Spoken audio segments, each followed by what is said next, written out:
Hola chicos, chicas, jóvenes, aquí Diego López de nuevo. En el video de hoy día lo que vamos a ver es meiosis y gametogénesis, pero los primeros como cuatro diapositivas son de clonación, que es como una materia que quedó pendiente del video anterior. Ya es necesario comentarlo de todas maneras porque puede ser que la PSU lo tome en cuenta. Clonación es como casi oveja Dolly, así que empecemos con eso. ¿Ya? ¿Qué es la clonación? En palabras simples, es producir copias idénticas de un organismo, ¿ya? Y como sale aquí la definición, proceso que origina copias de un organismo ya desarrollado de forma asexual. ¿Qué es lo importante de esta palabra? Es que al final la clonación, al ser asexual, necesita solamente de un progenitor. Ya la clonación no es necesario que haya un proceso de fecundación o que hayan dos progenitores. Ya es de un solo organismo que se copia a sí mismo, de manera aquí sale. Clonación de manera sexual, una copia idéntica. ¿Quiénes se crean copias de sí mismos casi siempre? Como habíamos visto en la mitosis, pues la mitosis era un proceso de división del núcleo que producía dos células que eran idénticas entre sí. ¿Ya?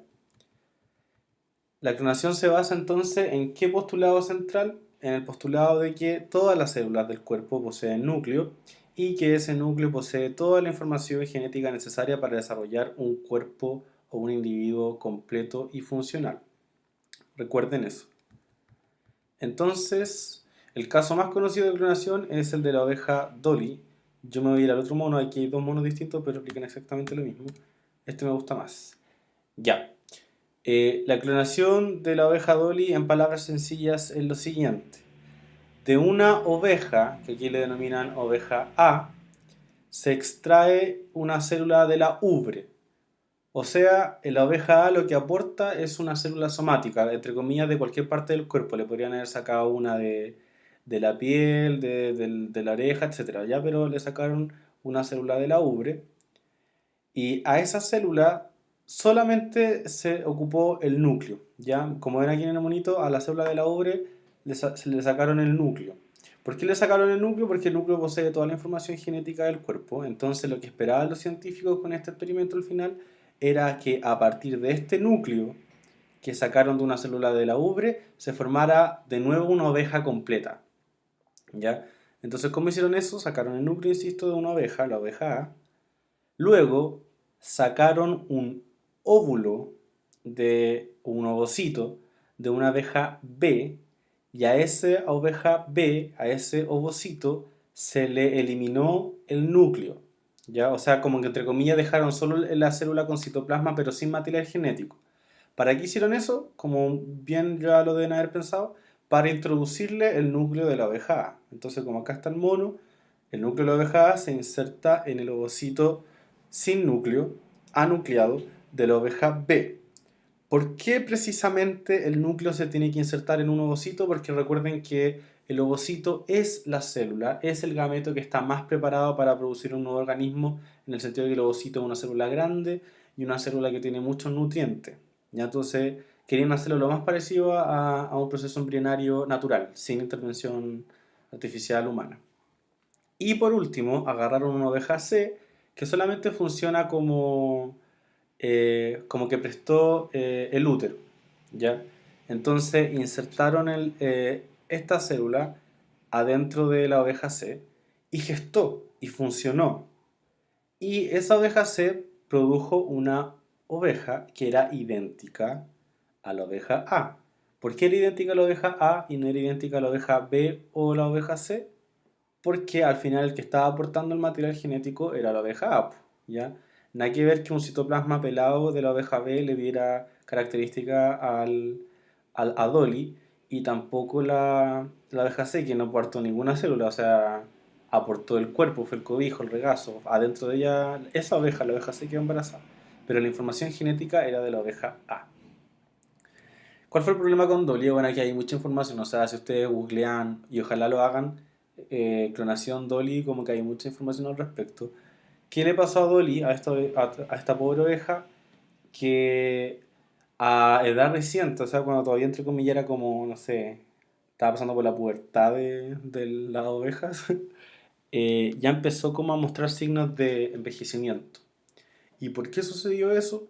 Porque ahí los científicos se dieron cuenta de que la célula, el núcleo de la oveja A no era joven, pues, o sea, como que ya había pasado por hartas divisiones mitóticas consecutivas, entonces como que se dieron cuenta los científicos que las células envejecen también, ¿ya? Y que una célula única no puede dividirse infinitas veces sin que haya ninguna consecuencia, ¿ya? Así que no era llegar y clonar, o sea, la abeja Dolly murió joven. ¿Ya? Eso fue la clonación, pero este era como el apartado que nos faltaba de la parte de mitosis. Ya, ahora sí, meiosis, cambiamos el switch. La meiosis, por definición, es la capacidad que tiene, o el proceso por el cual una célula deja de ser diploide y se convierte en una célula haploide, ¿ya? En palabras más simples, la meiosis lo que quiere hacer es reducir a la mitad la cantidad de material genético de una célula para producir gametos, ¿ya? Entonces ustedes siempre, por favor, asocien meiosis a la producción de gametos, ¿ya? ¿Y qué son los gametos? ¿O cuáles son? Espermatozoide en el caso de los hombres, ovocito en el caso de las mujeres. ¿Para qué necesitamos gametos? Para que un espermatozoide se una con un ovocito, fecunden y aparezca un organismo nuevo. Entonces la meiosis también está muy asociado al proceso reproductivo de un ser un ser vivo sexual. Recuerden que los seres vivos sexuales, como los humanos, para producir una copia, o sea, para producir otro humano, necesitan de 2 progenitores mínimo. Y cada uno de esos progenitores necesita aportar la mitad de la carga o de la información genética, ¿ya? Porque no podemos cada uno de los humanos aportar toda la información genética de una célula diploide normal, porque ahí se acumularía en cada generación más cantidad de material genético y eso sería inviable, ¿ya? ¿Cuáles son las células del cuerpo que pasan por este proceso de meiosis? Solamente, y esto es una pregunta clásica PSU, solamente las células germinales hacen meiosis. Aquí sale. ¿Ya? Las células germinales se dividen tanto por mitosis como meiosis. Y todas las demás células del cuerpo, que son las células somáticas, no hacen meiosis, solo se dividen por mitosis. ¿Ya? Esto es muy, muy importante. O sea, la célula de la piel, la célula del ojo, no sé, del hígado, no sé, del páncreas, no hacen meiosis. Solamente las células germinales que están en las gónadas, o sea, en los ovarios en el caso de las mujeres, en los testículos en el caso de los hombres. Ahí en el único lugar donde hay células germinales. Entonces pregunta PSU, ¿cuál es el lugar porque la PSU se enfoca mucho en el humano, ¿cuál es el lugar del ser humano en donde se produce meiosis? En las gónadas, ¿ya? Entonces, como ya había adelantado, la función de la meiosis es disminuir la ploidía de las células.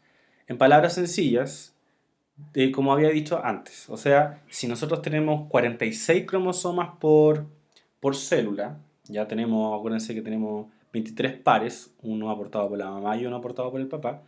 Si tenemos 46 cromosomas, lo que hace la meiosis es que la célula quede solamente con 23, ¿ya? Eso significa disminuir la ploidía.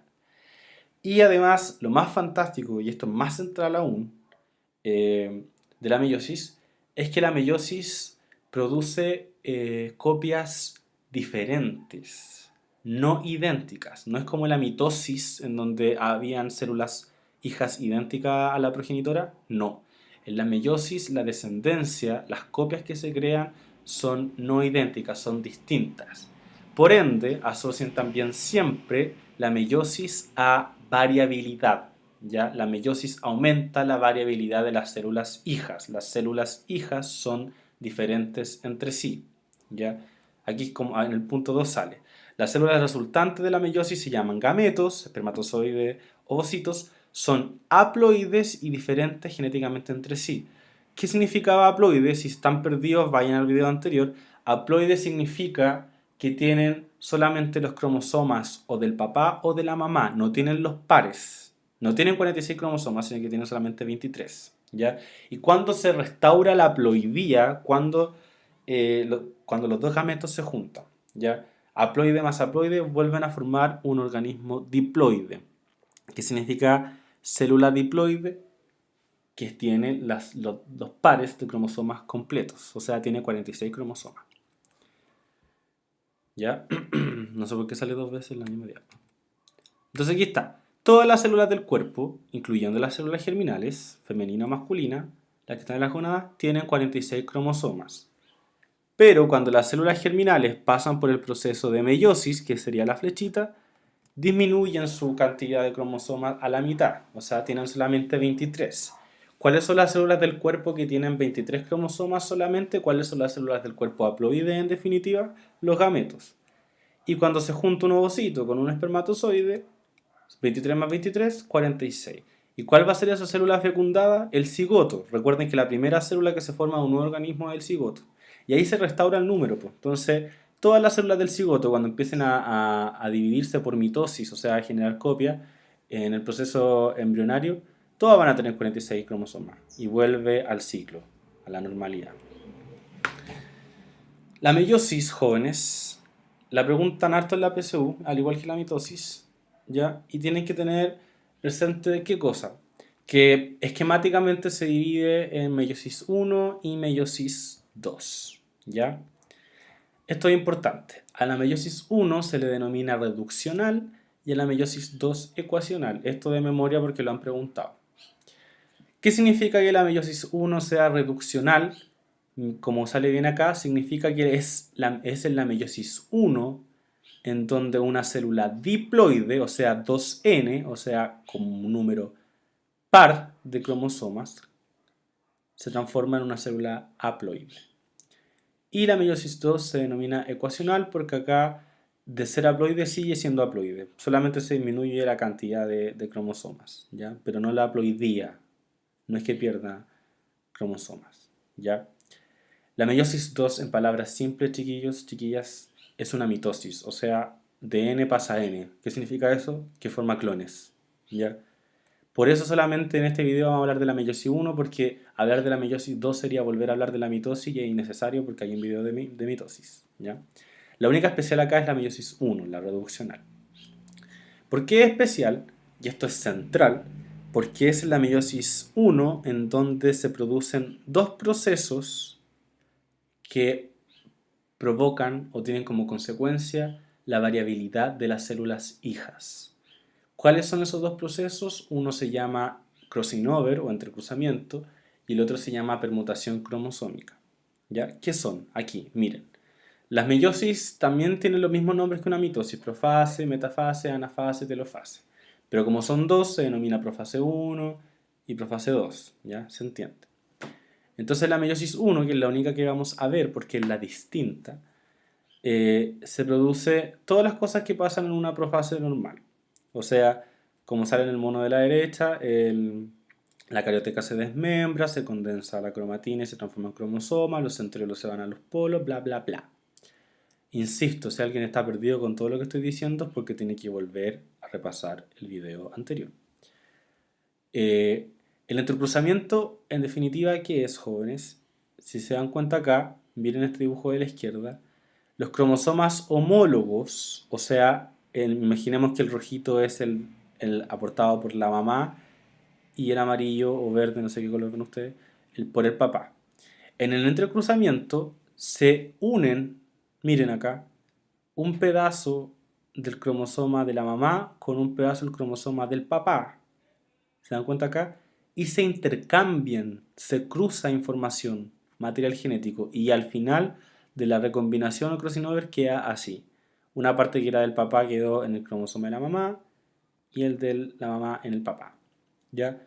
Eso no pasa en la mitosis. Entonces, como cambian la información, ya produce variabilidad. Significa que no todas las células hijas van a tener la misma información que tenía la célula madre, que es esta. Y en la metafase 1 se produce el otro proceso que ocasiona variabilidad. Voy a repetirlo porque es una pregunta demasiado clásica y repetida en la PSU. ¿Cuáles son los dos procesos que ocasionan la variabilidad en la meiosis? ¿Y cuándo ocurren? Entonces, crossing over o entrecruzamiento en profase 1 y permutación cromosómica en metafase 1. ¿Qué es la permutación cromosómica? recuerden que en la metafase lo que sucedía, voy a cambiar al tiro la diapo porque la que viene se entiende más. Cuando los cromosomas están en metafase significa que están en la línea ecuatorial, ¿se acuerdan? Cuando están al medio.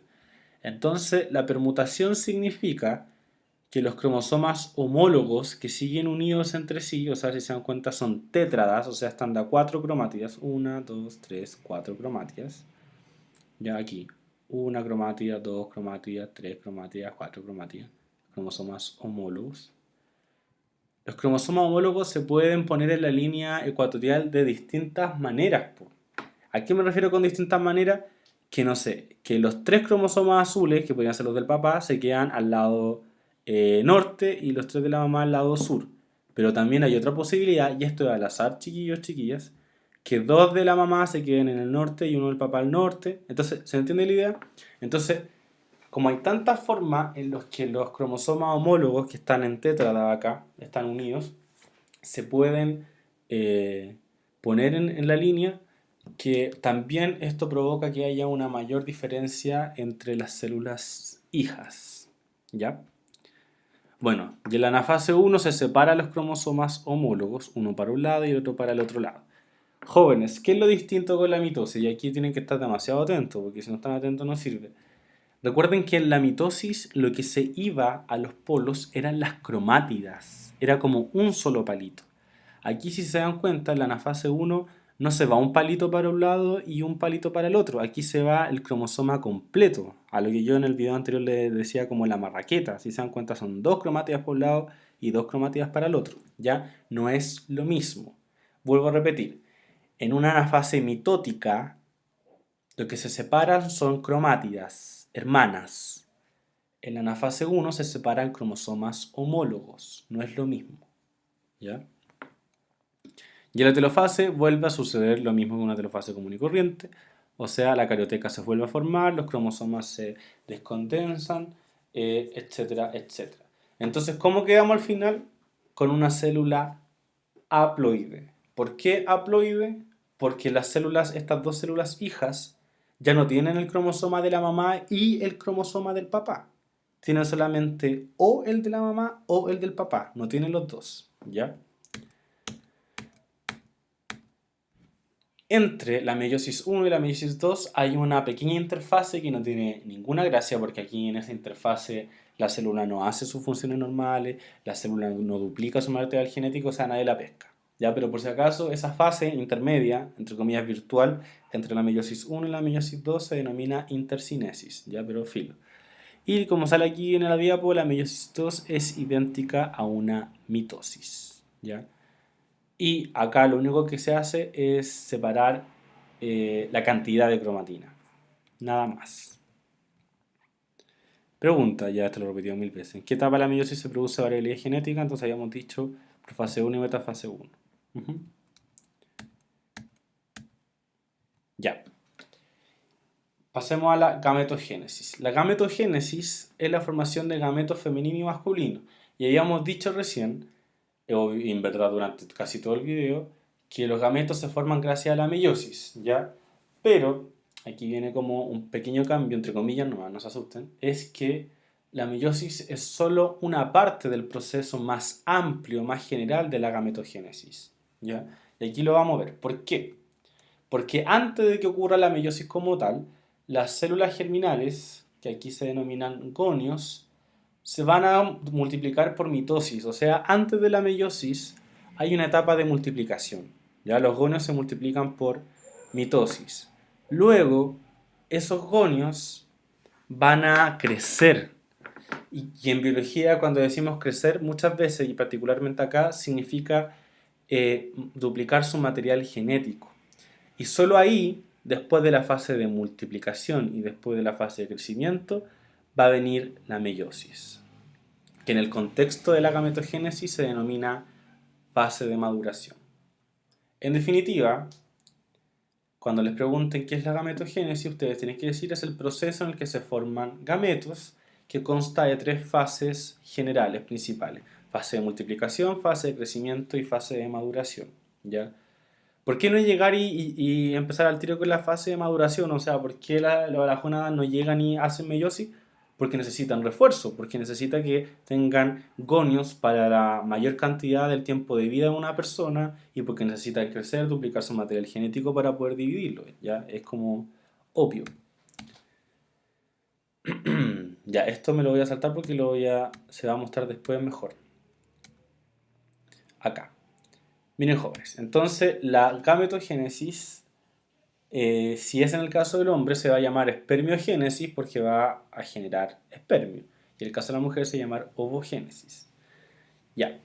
Cosas importantes. La espermiogénesis en el caso o sea, claramente en el caso del hombre porque es espermiogénesis, empieza en la pubertad hasta que el hombre se muere. Ya aquí ya hay una diferencia con la mujer que va a morir después. ¿Ya?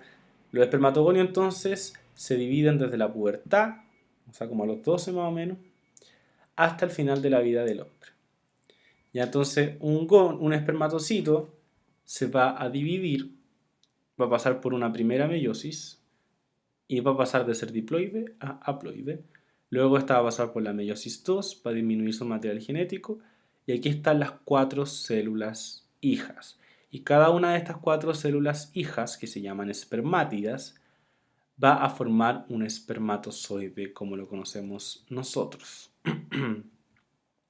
Miren, esto es súper importante.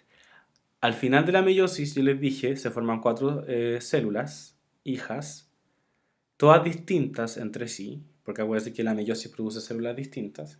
Pero miren, los espermatozoides no son así, pues. No son circulares, son como salen acá abajo, en el fondo verde. ¿Qué quiere decir entonces? Que después de la fase de maduración, en el caso de los hombres, o sea, en el caso de la espermiogénesis, hay un proceso extra que se llama espermiohistogénesis.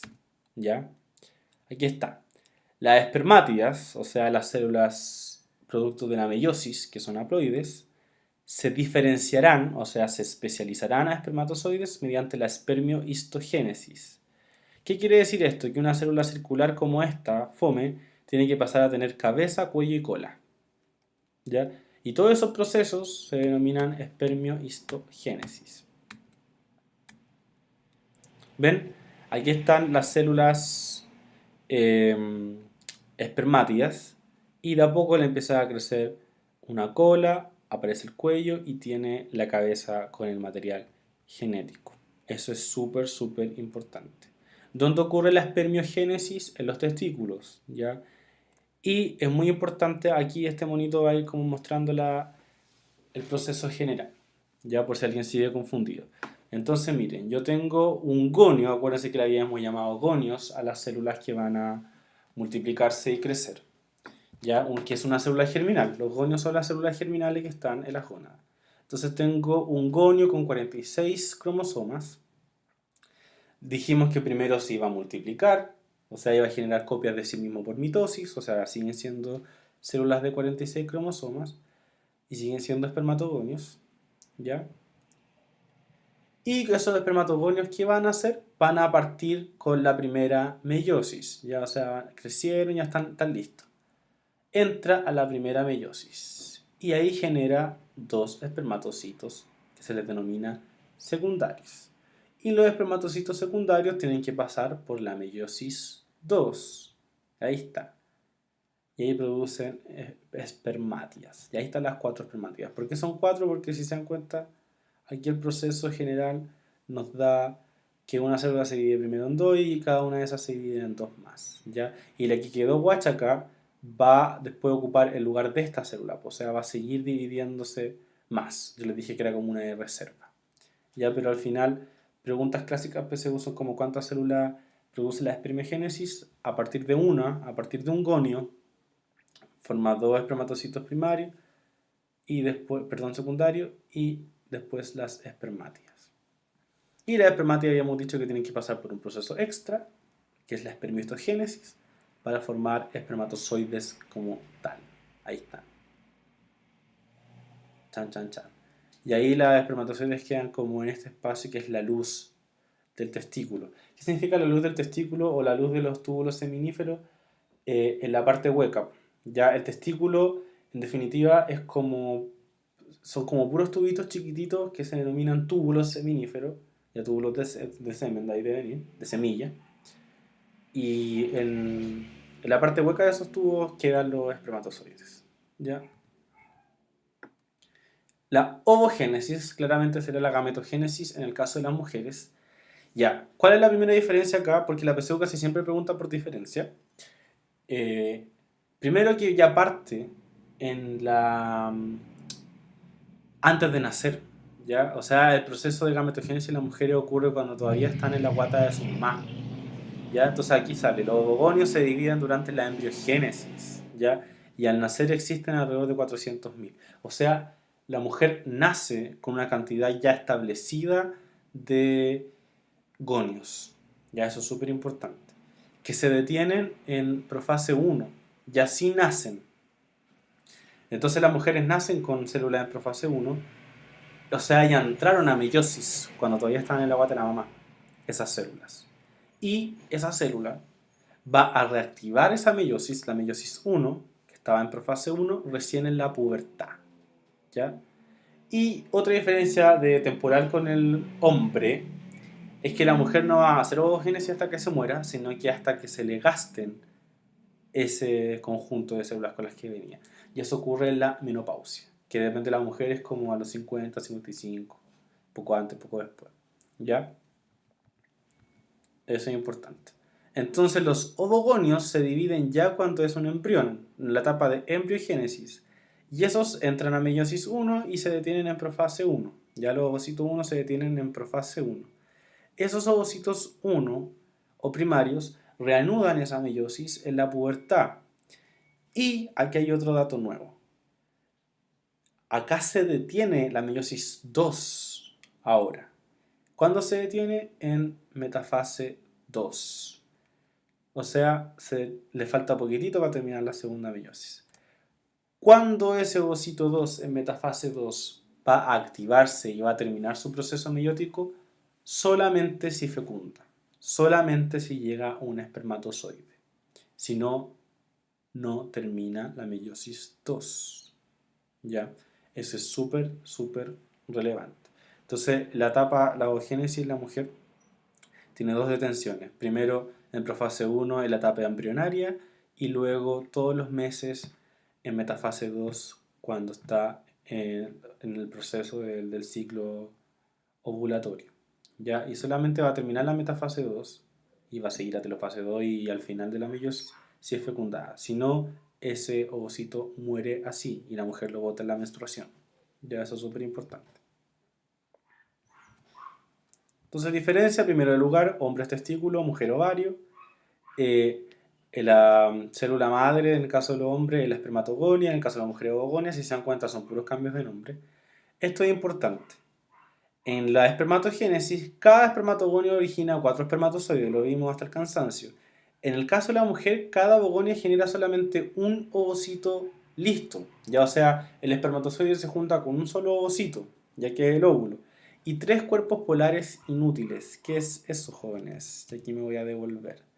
Miren, la ovogénesis parte del ovocito primario y si se dan cuenta se va dividiendo, al igual que en el caso del hombre, en 2 y 2, o sea, meiosis 1, meiosis 2. Pero miren lo que sucede acá. En el caso de la mujer, una de las células, o sea, una de las células hijas que se lleva la mitad de la información genética, queda casi sin ningún material citoplasmático. O sea, es chiquitita. Y la otra queda con todo el material citoplasmático. Y esta, cuando pase de nuevo por el otro proceso de meiosis, va a pasar lo mismo. La mitad se va a llevar como el material genético que sobre y la otra se va a quedar con todo el citoplasma.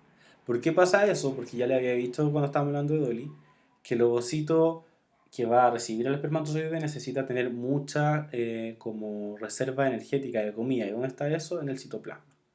Entonces todas esas células hijas que no estuvieron destinadas a ser el óvulo y que se lleva la mitad del material genético se llaman corpúsculos polares o polocitos. Entonces hay 3 al final. Polocito 1, 2 y el último que se lanza ahí. A ver, aquí está.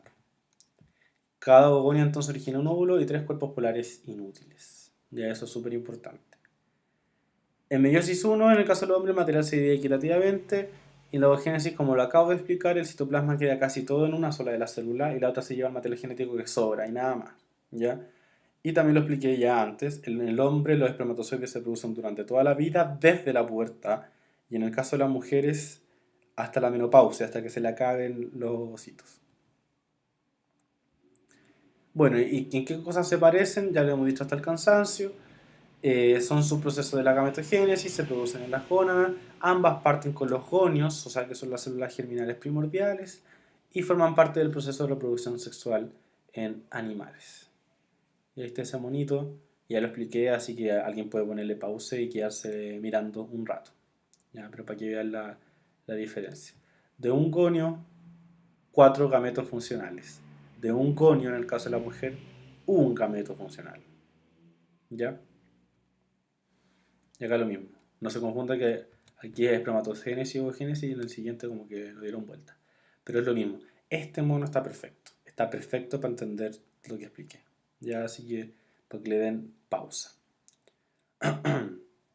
Y otro más. O sea, hay 1000.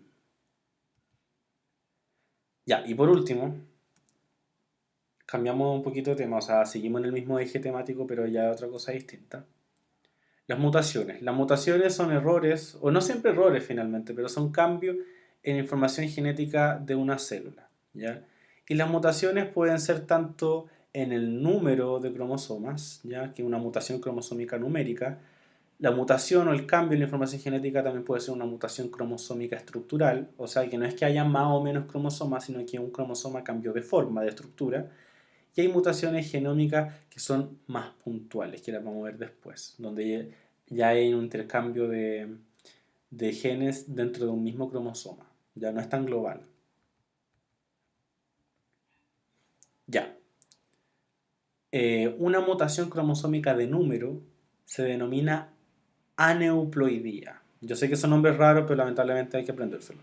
La aneuploidía es cuando no hay la cantidad exacta de cromosomas, que en el caso del humano serían 46, sino que falta uno o sobra uno. Cuando falta uno se denomina monosomía, entonces hay 45 cromosomas, obviamente, y si sobra uno se llama trisomía y hay 47. ¿Por qué se produce eso? Aquí lo voy a leer y después lo voy a aplicar con un mono. Las aneuploidías ocurren por la no disyunción de los cromosomas en la meiosis. Disyunción significa separación. Entonces, ¿qué ocurre? Veamos. Bueno, aquí hay una trisomía del par 21, y en este caso ya no sería par porque hay 3. Eso es el síndrome de Down. Y acá, si se dan cuenta, en el par sexual está el X solo. No tiene ni un X para ser mujer, ni un Y para ser hombre. Entonces esta es una monosomía. Y en el caso de esta monosomía en particular se llama Turner. Ya, pero lo vamos a ver después. Aquí está. ¿Qué significa no disyunción, jóvenes? Esto. Recuerden que yo tengo aquí una célula, ¿ya? Y que en la etapa de anafase, como que el cromosoma del papá se tiene que ir para un lado y el cromosoma de la mamá se tiene que ir para el otro lado. Como acá. En el lado izquierdo está todo normal, división meiótica normal. O sea, el de la mamá se fue para un lado y el del papá se fue para el otro lado. Y después, en la segunda división meiótica, ahora una cromatida para un lado y la otra cromatida para el otro lado. Todo normal. La no disyunción es la no separación, pues. Entonces imagínense, esta es una no disyunción en la primera meiosis. O sea, que los cromosomas homólogos, los dos, por error se fueron para un lado y dejaron a la otra guacha, sin nada. Y después esto pasa a segunda división meiótica y se queda la cromatida acá y la cromatida acá, y esto sin nada, porque esto ya no tenía nada. Y acá pasa lo mismo, una no disyunción, pero ahora en la segunda división. O sea, la primera división meiótica se hizo bien, como en el primero, pero acá es donde falla. ¿Ya? O sea, el cromosoma se da completo. Entonces, si se dan cuenta, ¿qué produce al final la no disyunción? Que hayan células hijas al final sin ningún cromosoma o con un cromosoma de más. Entonces, imagínense si un gameto normal se junta con un gameto sin nada, va a formar un individuo que le va a faltar, va a tener una monosomía. ¿Y qué pasa si se junta con uno que tiene uno de más? Va a formar una trisomía.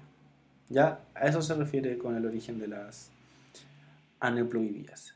Y aquí también yo espero que le pongan pause y vean que cómo se forman distintos aneuploidías. Ya le había adelantado, por ejemplo, que cuando falta uno, un gameto sexual, eso se llama síndrome de Turner, ¿ya? Y ahí pueden ver otros. El Down, yo también le había dicho que es una trisomía del cromosoma 21, y así, etcétera, etcétera. En la PSU han preguntado el Down, el Klinefelter y el Turner. Nunca han preguntado por los otros. Ya, así que yo les recomendaría que se aprendan los tres del comienzo. ¿Qué hay aquí? Miremos. ¿Hay algo malo? Me quedé callado a propósito como para que miraran.